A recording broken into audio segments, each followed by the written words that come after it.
Northwest Las Vegas.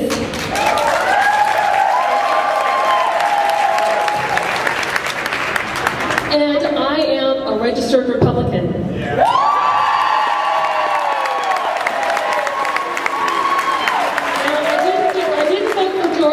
So don't blame that on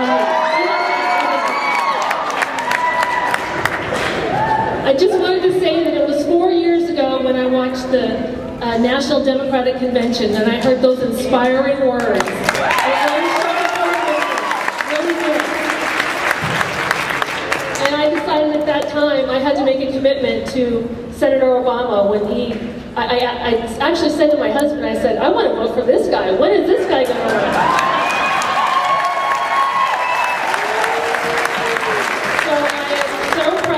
So happy that on January 19th, I finally get to caucus for Senator Obama.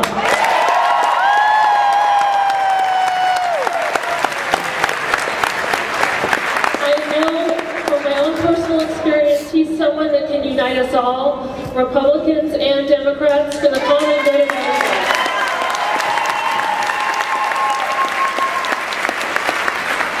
So it's the honor of my life to introduce to you our next president, Senator Barack Obama.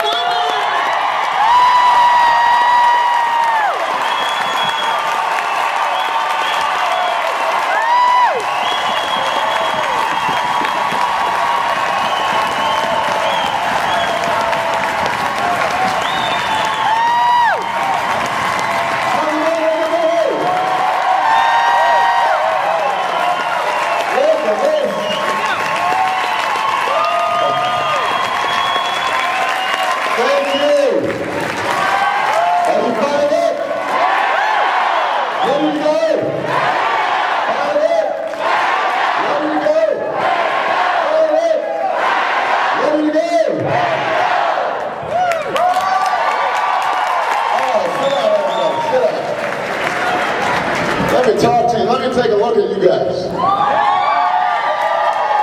What? Now this is, first of all, this is a good-looking bunch of precinct captains. That's number one. It's just a good-looking bunch. Number two, I heard you outside and you're a loud bunch too. Number three, you guys have been working your tails off over the last few weeks. And we've only got 6 days to go. Well, listen, I want to first of all report to you that there is something happening. There is something happening in America right now. There is something happening in America. You remember when we first started this campaign?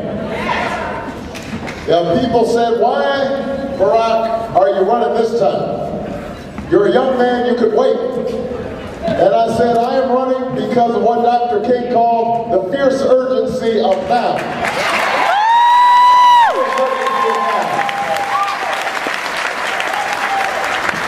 Because I believe there's such a thing as being too late, and that hour is almost upon us.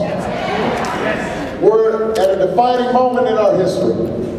Our nation is at war, our planet is in peril, our healthcare system is broken, our school system leaves millions of children behind, people have seen their jobs move overseas, people are losing their homes because of unscrupulous lenders, and the federal government has done nothing to regulate them. We've got issues like climate change, and we've got a war that should have never been authorized and should have never been waged.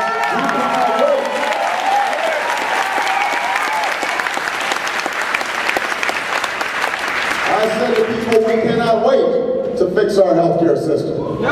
Too many people out there are being bankrupt because they get sick. We can't wait another generation to fix our schools because those children, if they can't compete, if they can't find a job, they're not going to have a chance in this global economy. You keep bumping me.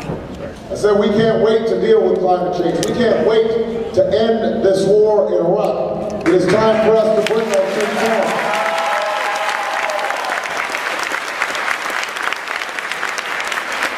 It's time for us to bring our troops home, and it's time for us to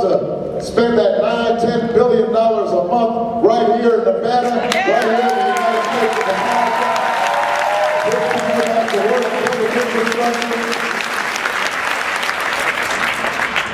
So that's why I decided to run this time.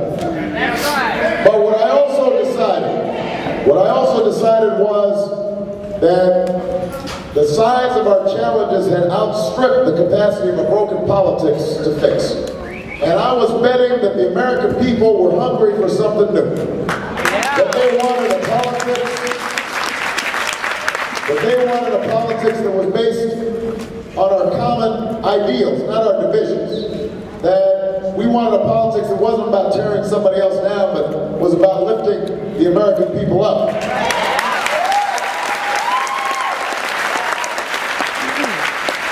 It wasn't about spin and PR and negative ads, but was about straight talk and the truth, honesty. And finally, I decided to run because I believe change doesn't happen from the top down. Change happens from the bottom up.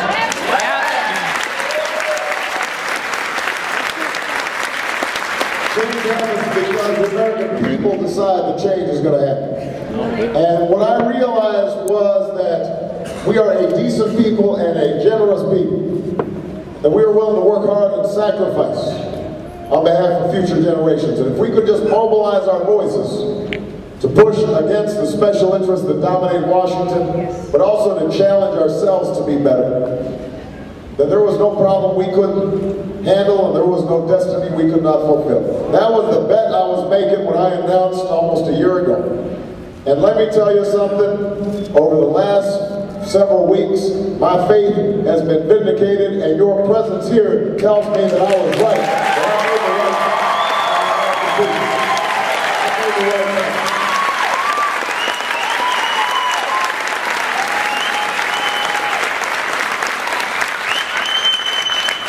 We saw it starting in Iowa. You know, we had said, we kept on telling all the news folks that, listen, there are going to be all these young people coming out. I know because I'm meeting them at our rallies. And they said, no, young people never come out. They always say they're going to come out, they never come out. And that day of the caucus, I was at one of the precincts and I was watching these young people screaming in. High school students, college students, shaking hands saying, this is the first time I've ever participated. And I want to be involved in this country and our democracy. And then we said, you know, we're going to have all these independents who I think are leaning Democrat this time, but they want a Democrat who can work with everybody. And the reporters were saying, oh, come on, you know, the independents, they never participated in caucuses before. And then suddenly, that night of the caucus, we kept on getting people coming out saying, hey, Barack, I'm an independent. And I never caucused in my life, but I'm caucusing this time because this is too important an election to sit out.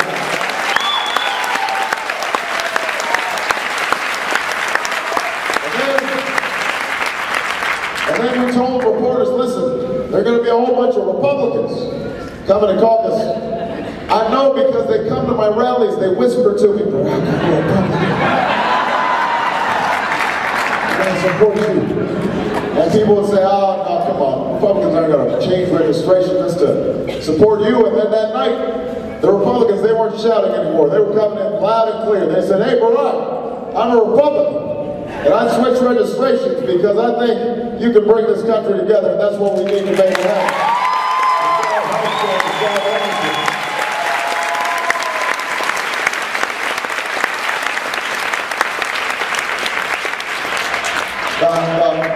The highest total number of people caucusing prior to this year had been 125,000. That was set 4 years ago.